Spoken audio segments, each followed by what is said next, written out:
Welcome to Geetamrit. Bhagavad Gita में जीवन के मूल प्रश्नों का उत्तर मिलता है। मैं कौन हूँ?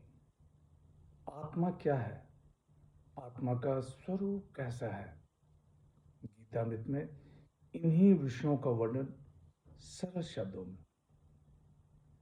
Gita is eternal science and researching Gita गेट अमृत। अहम ब्रह्मास्मि, मैं आत्मा हूँ। पिछले सेशन में चर्चा की थी अध्याय 18 श्लोक 49। आज के चर्चा का विषय है अध्याय 18 श्लोक 50, 51, 52 एवं 53। अध्याय 18 मोक्ष संन्यास योग, द योग ऑफ लिबरेशन बाय रिनंसिएशन। श्लोक 50 सिद्धिं प्राप्तो यथा ब्रह्म तथाप्नोति निबोध में समासेनैव कौन्तेय निष्ठा ज्ञानस्य या परा। श्री भगवान वाच। हे पार्थ, सिद्धि को प्राप्त पुरुष किस प्रकार ब्रह्म को प्राप्त होता है तथा ज्ञान की परानिष्ठा को भी तुम मुझसे संक्षेप में जानो। पिछले सेशन में सिद्धि के अधिकारी कौन हैं इनका वर्णन था। आज सिद्धि प्राप्त करने की विधि बताई जा रही है। Technology of self realization. श्लोक 51 बुद्धया विशुद्धया युक्तः धृत्या आत्मनं नियम्य च शब्दादीन विषयात्यक्त राग द्वेषो व्युदस्य च। श्री भगवान वाच। विशुद्ध बुद्धि से युक्त, धृति से मन को वश में करके, शब्दादि विषयों का त्याग कर और राग द्वेष का परित्याग कर। The blessed Lord said, endowed with a pure intellect,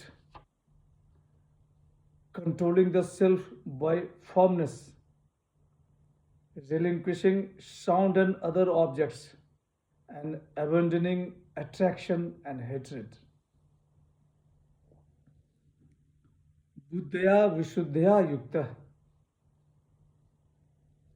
विशुद्ध बुद्धि से युक्त, जिसका अंतःकरण शुद्ध है। धृत्या आत्मनम नित्यम च, धृति से मन को संयमित करके, शब्दादीन विषया त्यक्त्वा, इंद्रिय विषयों का त्याग, राग द्वेषे व्युदस्य च, राग द्वेष का त्याग। श्लोक 52 विविक्त सेवी लध्वासी यद वाक्याय मानस ध्यान योग परो नित्यम वैराग्यम समुपाश्रित। श्री भगवान वाच। हे पार्थ, एकांत सेवी, अल्पहारी, तन मन वचन को वश में करने वाला होकर नित्य ध्यान योग का परायण, वैराग्य का भली भांति आश्रय किए हुए।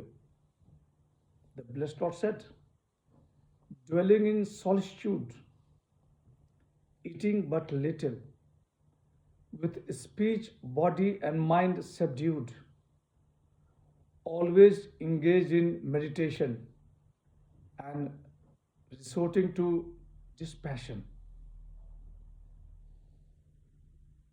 विविक्त सेवी एकांतवास,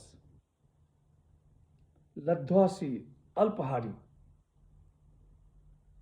यत वाक्काय मानसः, शरीर मन वाणी का संयम,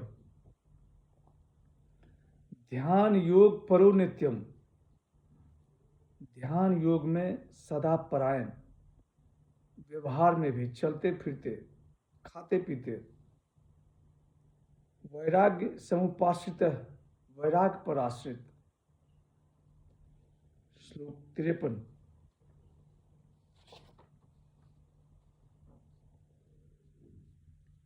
अहंकारम बलम दर्पम कामम क्रोधम परिग्रहम विमुच निर्ममः शंतो ब्रह्मभूयाय कल्पते। श्री भगवान watch.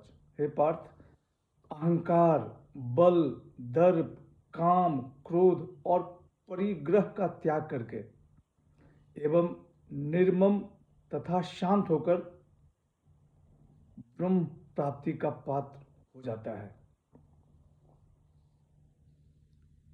The blessed Lord said, having abandoned egoism, strength, arrogance, desire, anger, and covetousness, and free from notion of mind and peaceful, he is fit for becoming Brahman. पिछले 2 श्लोक में ग्रहण करने योग्य गुणों का उल्लेख था। इस श्लोक में